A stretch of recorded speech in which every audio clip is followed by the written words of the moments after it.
Little Michel, at a police station, was about to be taken into protective services after an incident at his foster parents' home caused his neighbors to call the authorities, and they ended up taking them into custody as they became the main suspects in a terrible accusation.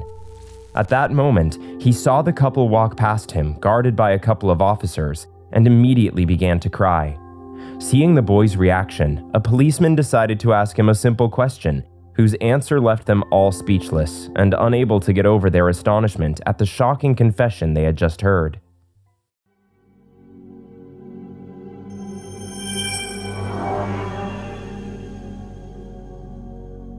It all began when Richard, the owner of a well-known perfume network, and Susan, a charismatic veterinary doctor, decided to unite their lives and say yes to each other in front of the altar. Despite some differences, the couple, almost 40 years old, had always gotten along wonderfully and had a lot of things in common. One of these was their great affection for their children, so it was not surprising that after a few months they began to try to enlarge their family. After trying for 6 months, one afternoon, Susan told Richard with a big smile that she was overdue. They both hugged each other excitedly and immediately made an appointment with the doctor. The great joy on their faces completely collapsed when he gave them the devastating news that Susan's delay was not from pregnancy, but from premature menopause. "I am so sorry about that. Perhaps you could consider other options, such as adoption," their doctor told them in an attempt to comfort them as he handed her brochures of some adoption centers. Susan's heart was shattered, and she fell into a deep depression. Richard was also very sad, but unlike her, who adamantly refused, he still saw hope in the possibility of adoption. "It won't be the same no matter what. We'll never be their real parents," was what she would say before locking herself in her room whenever he tried to talk about the idea. Their once happy marriage was slowly deteriorating. Richard tried as hard as he could to save it, but he himself was so sad that sometimes it became impossible. Convinced that he must do something forceful, one morning he took one of the pamphlets the doctor had given him and, without explaining it to his wife, ordered her to get into the car and drove to one of them. When they arrived and Susan realized where they were, she was very angry. She was about to leave when a little person tripped over her legs, and once she saw his tender, teary eyes, she changed her mind completely. Michel had arrived at the orphanage a few weeks ago, and since then he had not uttered a single word. Whenever anyone tried to approach him, he would tremble with fear and run away to a place to hide. After learning the reason for his unusual behavior, Richard and Susan could not help but be moved, and from then on they spent hours daily in that place, sharing with him and the other children. It turns out that the poor little boy of only 3 years old, before being rescued by social protection, had to endure the worst horrors and mistreatment under the care of a mother who only used him to get aid and royalties, of which he saw absolutely nothing, so that in addition to his traumas, he was malnourished and in a state of great neglect. With a lot of patience and affection, Richard and Susan gradually transformed Michel's rejection into acceptance, and so it was that after a few months, although he was still communicating by signs, the little boy was already playing, running, and smiling like other children. The wonderful and inexplicable feeling of parental love that developed between them and Michel was so immense that they both loved the child as if he had really been conceived by them. Susan, after admitting how wrong she had been before, proposed to her husband to start the paperwork to adopt him and become the parents the little boy deserved to have.